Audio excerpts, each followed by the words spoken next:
Over the last 30 years, remarkably little has been done to document the history of financial, therapeutic, and operational policy with respect to addiction and behavioral treatment.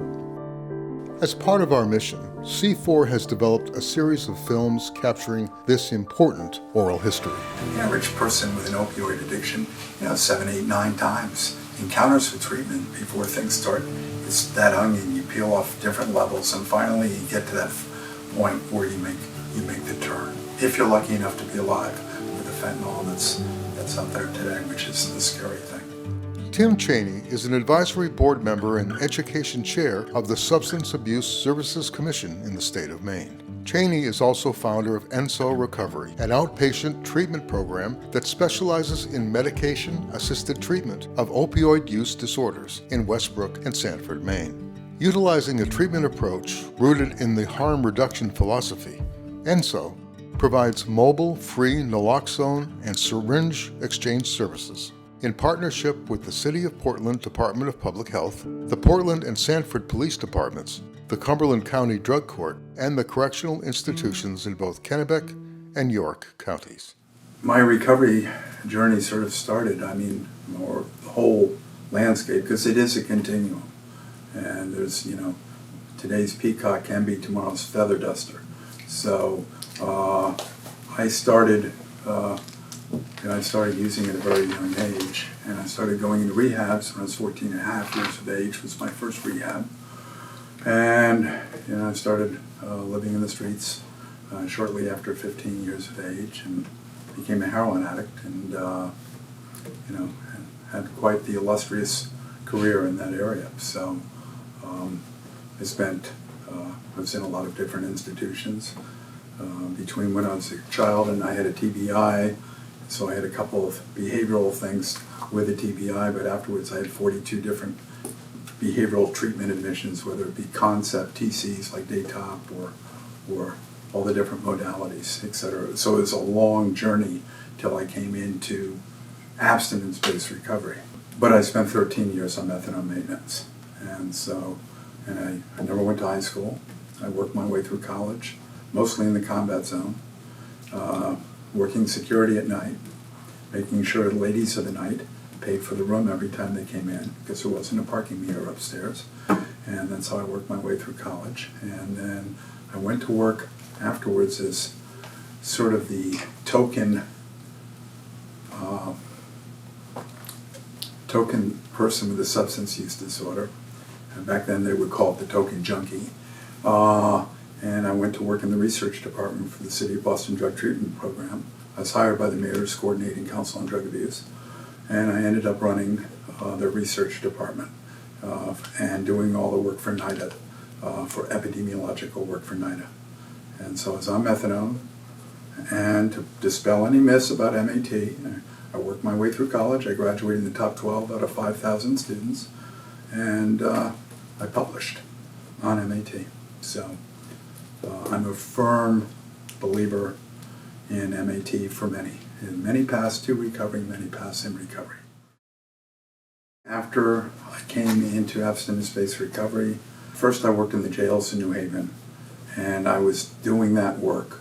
I brought Narcotics Anonymous into the state prison system in 1983 in Connecticut. And then I decided I didn't want to make a living on my disease, that I needed to reintegrate into the world rather than staying within it. I became a board member of Faces and Voices. I got myself seated on the Governor's Commission up in Maine. I built Trooper's Guide with my late partner to raise the awareness so that you can change the perception. I've done a lot of work on having people become more aware of the sociolinguistics of addiction in terms of the impact. And we were brought up with, sticks and stones can break our bones, but words can never hurt us.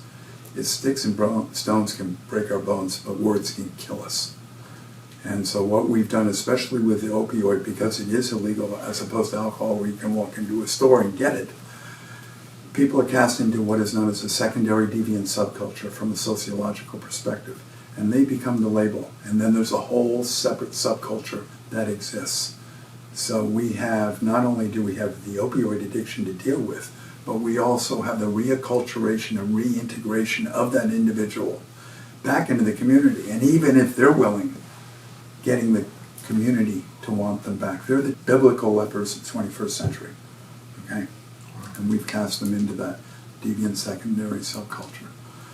Most of what I've done, a lot of the act is trying to change that, So I work with the courts, I work with law enforcement, and the reason why I target them, number one, people are incarcerated all the time. I know I was.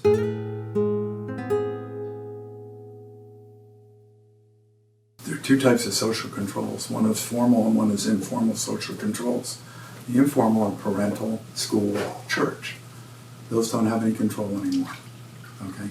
Parents, they're both working, less social controls. School, if you send a kid to the principal's office, you get sued, etc. And the church has lost much of its credibility. So who do we have then? Then we have the form of social controls, and that's the officers of law. So they're the ones responsible for conveying and enforcing the moral code of society. So what do we need to do to change that? We need to change the enforcers' understanding of what that is, how they perceive it, and that's what I've been focusing on. So we've done a tremendous amount of work up in Maine with the DAs, with the judges, with the corrections folks, sheriffs, police departments, etc. And we're running MAT programs in 3 jails with a 1-year continuum of care, with recovery housing, MAT, clinics on the outside to provide a variety of clinical and case management services. And we're not doing 28-day spin dry treatment. We understand that even a year isn't enough. Okay? Ideally, we'd have 18 months to 2 years on this. But at least I have it funded on grants for a year. So we're in 3 different jails, and that's how we're trying to make a difference. And we're the first ones, I think, that has a 1-year continuum of care in the country. I know some people are doing it, like in Rhode Island, they're doing a great job, but I don't think there's a 1-year continuum of care. And so the company that I own brought in a CCAR recovery coach trainer, and we developed, in conjunction with the chief of police, a curriculum for first responders. And so what it is, it's an abbreviated, not a full week training. It's a 1-day, really intensive training for police officers. When they stop you, turning it into an intervention, understanding changes, stages of change, understanding motivational interviewing, things like that, understanding the neuroscience behind an addictive disorder, so that we could get them to see it through a different lens. So we train the people in the jails, the COs that we work with, we train the police, etc. We're all on the same side, okay? And it's just people's lens need to be widened a little bit so that they view it differently. And so far it's been great. They've been our greatest allies in the state of Maine. They've been wonderful, wonderful. If you could rubber stamp yourself in 50 states, could this be done everywhere? Everywhere. And Maine is an interesting state. It's very provincial. So you have the Kurds, the Sunnis, and the Shiites, depending on where you are in Maine. So there are all these different ideological or cultural bases in Maine. And some of them are very, very, very temperance movement, right-wing, etc. We have both sides. And we've been able to pull it together in the state of Maine.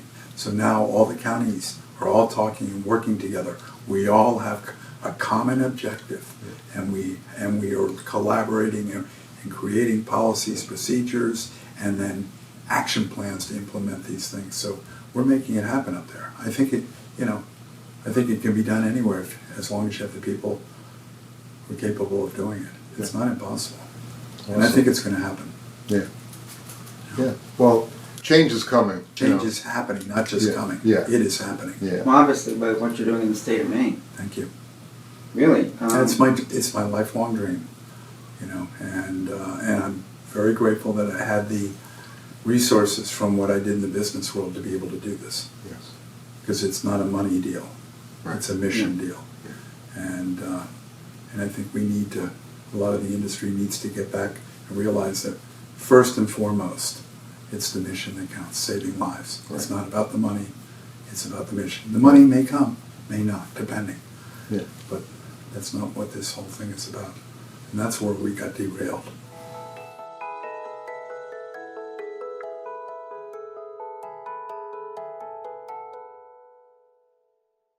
And I looked at my life and I said, where do I want to be? How am I going to get there? Just like you're doing a strategic plan. Here I am, like a gap analysis, right? And how am I going to get there? And I knew that even if I stayed in the field, I wasn't going to be able to educate my son correctly, do this, do that, and achieve some of the things that I wanted to be able to achieve. So I made some life choices.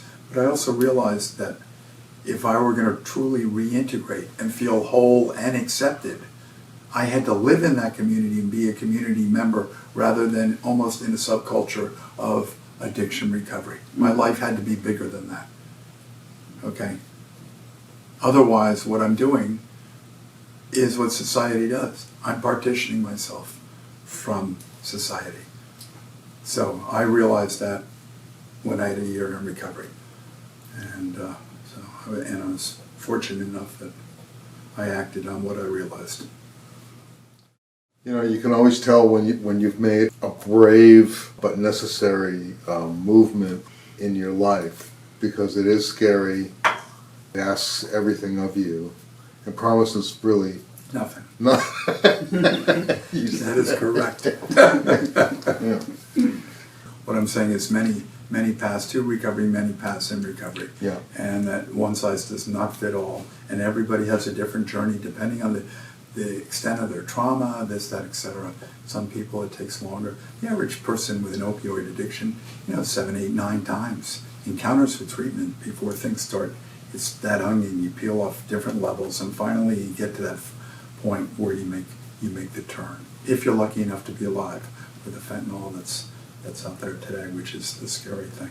To me, my understanding of addiction, other than the epigenetics that go along with it, it's a manifestation, okay? It's a maladaptive behavior. It's a coping mechanism.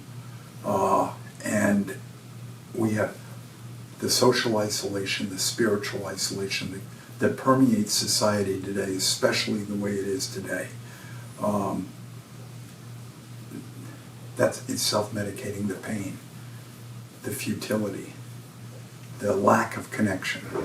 And and 12-step programs give you that. That's why they call it the Fellowship of the Ring in Tolkien's world, and the Fellowship of Us in recovery. And that's what gives us that. And then the steps in the program give you the guardrails on the highway so you don't drive off the road, and keep you in a direction of self-discovery. Nice. And honesty. Nice. And so, but I think, but I do know one thing, you can't do it alone. And if you were able to do it alone, you're miserable. Right. You white knuckle it.